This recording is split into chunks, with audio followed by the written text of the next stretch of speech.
We've got a Christmas Day game this weekend, Dolphins versus Packers, and this is definitely a must-win game for the Dolphins. Coming off of a 3-game losing streak with the playoffs coming up soon, you need to get a win on the board with only 3 games left this season.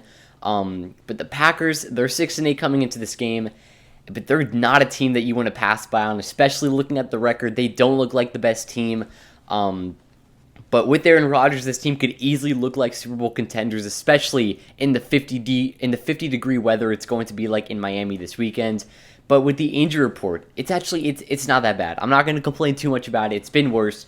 But River Craycraft, Eric Fisher, both doubtful for this game. Sucks that Craycraft hasn't been playing the past couple weeks, but hopefully he'll be fine for the postseason. Hoping. And on the questionable list, Myles Gaskin, Teron Armstead, Bradley Chubb, Jalen Phillips, Eric Rowe, and Jeff Wilson. I think Jeff Wilson will play because he was close to playing last week. So was Eric Rowe. I'm hoping he can come back too. Jalen Phillips, Bradley Chubb, Teron Armstead, I expect all of them to play. And Myles Gaskin, I don't really think that matters too much. Teddy Bridgewater is also back. And for the Packers, David Bakhtiari is doubtful, so that's good for the Dolphins pass rushers. But yeah, like I said, a must-win game in my books for the Dolphins. You cannot afford to drop down to 8-7. I know it's great that the Jets lost on Thursday Night Football last night to the Jaguars. That is definitely going to help us out.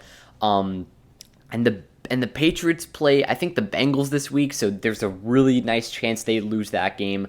And now all the Dolphins would have to do, I think, is I'm assuming the Dolphins are going to win this game.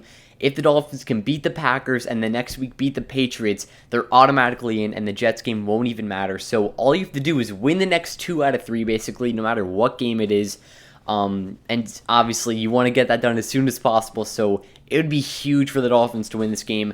But with the loss last week to the Bills, it's looking like the AFC East winning the division is out of the picture. But another scenario I'm going to throw out there is if the Dolphins can win out, the Chargers lose one, which is probably won't happen, but if the Chargers lose one and the Ravens lose one as well, and the Jaguars win the next 2, the Dolphins would play the Jaguars in the wild card round with the Jaguars having home field advantage. That'd be a dream scenario for me. But what I've been hearing is that some people would actually prefer to play the Titans over the Jaguars, so that is pretty interesting to me. But it's looking like it would be Malik Willis or Ryan Tannehill. I'm not too sure. But I would definitely love to face one of the AFC South teams in the wild card spot. But either way, this game is what we got to focus on. I'm guessing that we're going to have most of those guys on the questionable list. Like Armstead, Chubb, like I said, Armstead, Chubb, and Phillips. I think we should have those 3 guys. Same with Eric Rowe and Jeff Wilson. It was tough not having Jeff Wilson because the run game was working. The run game was doing really well last week. Raheem Mostert had 100 yards in the first quarter. And then Mike McDaniel just kind of abandoned the run. And even on plays like 3rd and 1, 3rd and 2, even 3rd and 3, you go up to 3rd and 4 on that too. You can be running the ball, and the worst case scenario is they get at least 3 yards on the play. But they were just doing these little 3-yard out routes, and it was just not working. Some of them would work, sure, but you have a way better chance running the ball against the Bills defense, who really even couldn't stop Raheem Mostert, especially in that first part of the game. But like I said, the Packers, who are 6-8, they're definitely not a cakewalk team. Aaron Rodgers, last time he was in Miami, pulled off one of the craziest fake spike plays in South Florida. So copying the Dan Marino play, it was a pretty crazy game who came down to the last drive. But the Dolphins need to have, it doesn't even need to be a statement win. I kept asking for a statement win, during that 5-game stretch. We finally got it versus the Browns. But you don't even need a statement win. You just need to win a game. It was the biggest stretch of the season, those 3 games, the Niners, Chargers, and Bills, and you didn't even win a single one of those.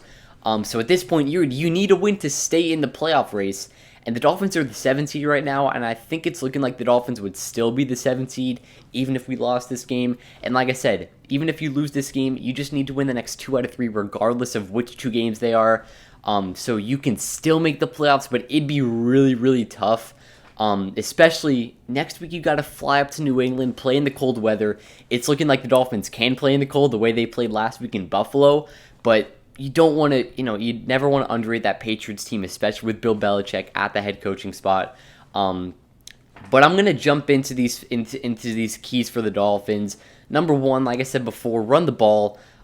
We saw it work in the Bills game. We saw it work especially in the first half and mainly in the first quarter of that game. Even without Jeff Wilson, they only had to focus on one guy, mainly Raheem Mostert. He had 100 yards in the first quarter, like 17 broken tackles on that 170-yard run. And even check down, we finally saw some checkdowns to Raheem Mostert. He had one for like 30 yards. Salvon Ahmed had like a 13-yard rushing touchdown. Gaskin was even getting some runs in as well. So this run game was working, and they kind of just abandoned it late in the game, which is what Mike McDaniel has been doing all season long.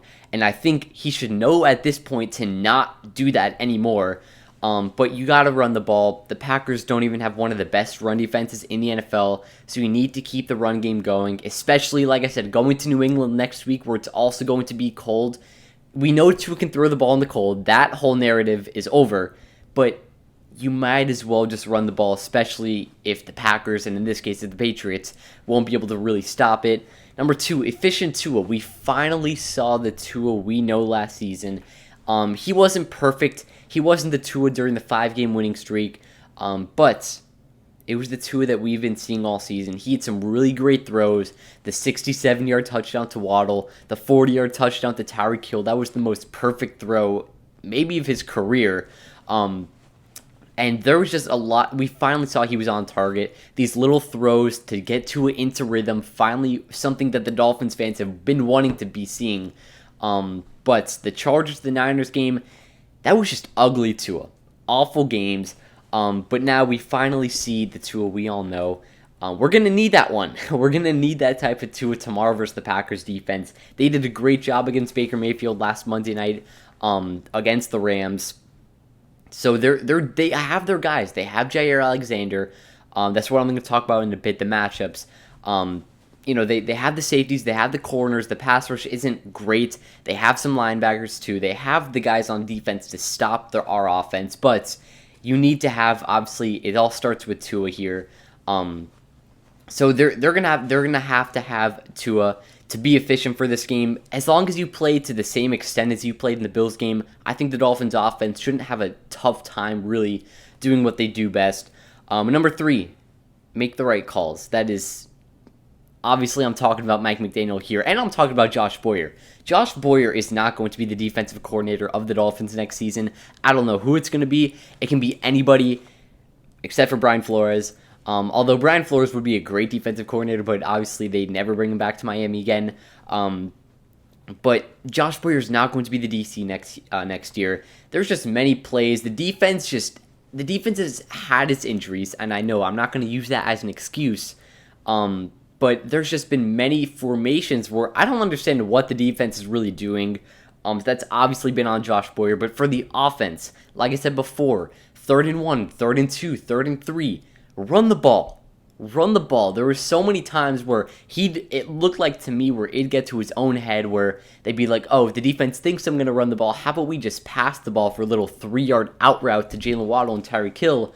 But that resulted in like nearly 4 picks in the Bills game. So just run the ball. Trust your gut. Worst case scenario is that you gain like 1 or 2 on the player. You get stopped at the line. Worst case, you go for it on 4th down. You've one of the best 4th down conversion percentages in the NFL. So you have the offensive talent. Just go for it. Mike McDaniel's got to run the ball. Just don't abandon the run. That's all I'm asking. Don't abandon the run. Number 4, the defense needs to show up. Like I said, talking about the defense. At home, this defense is a whole different team. I don't have the stats with me right now, but the defense lets up like 15 to 20 points per game less when they're at home. It's not going to be a weather advantage this game. It's going to, like I said before, it's going to be like in the 50s this game, which is probably more of an advantage to the Packers. It's not going to game. You're going to have like the heaters on, especially getting ready for New England next week. You won't have the heaters and stuff, but you're definitely going to want to have the defense, still the home field advantage with the fans and all that stuff. Even the sun, it may even help the Packers more because it's going to be pretty cold, but The defense, I don't know what it is that they do at home, but they need to be that same home field defense that always shows up at the best moments. Give it to the fans, give them a win, please. Tua hasn't lost at home this season, so I'm hoping that can continue. But my prediction for this game, I'm going 23-14. I think the Dolphins get a pretty convincing win. The Packers are going to get on the board occasionally here and there, but I don't know. I think the Dolphins need this win. They know it. The whole team does. The defense better show up, like I said. The home field defense always shows up. But it's going to be, like I said, on defense. The Packers have their guys with Rasul Douglas and Jair Alexander, Devondre Campbell, Adrian Amos. Like, this team has their guys on defense that know they have the experience. There's not many things they haven't seen. But Tyreek Hill, Jalen Waddle, they have to have their games. We need to see efficient Tua this game. Mike McDaniel's going to have to make the right calls. Basically, all the things I just talked about. The Dolphins need to win this game. Must-win game for the Dolphins. Need to see it happen. Move on to 9-6. And then you got the Patriots next week. Then the Jets after. It'd be great for the Dolphins to win out. Finish 11-6. But that'll wrap up. Must-win game for the Dolphins. Let's see what they do this weekend on Christmas Day. Finally back home after 3 whole weeks. We'll see what happens. Either way, that'll wrap up. Hope you guys enjoyed. Have a great day. Peace.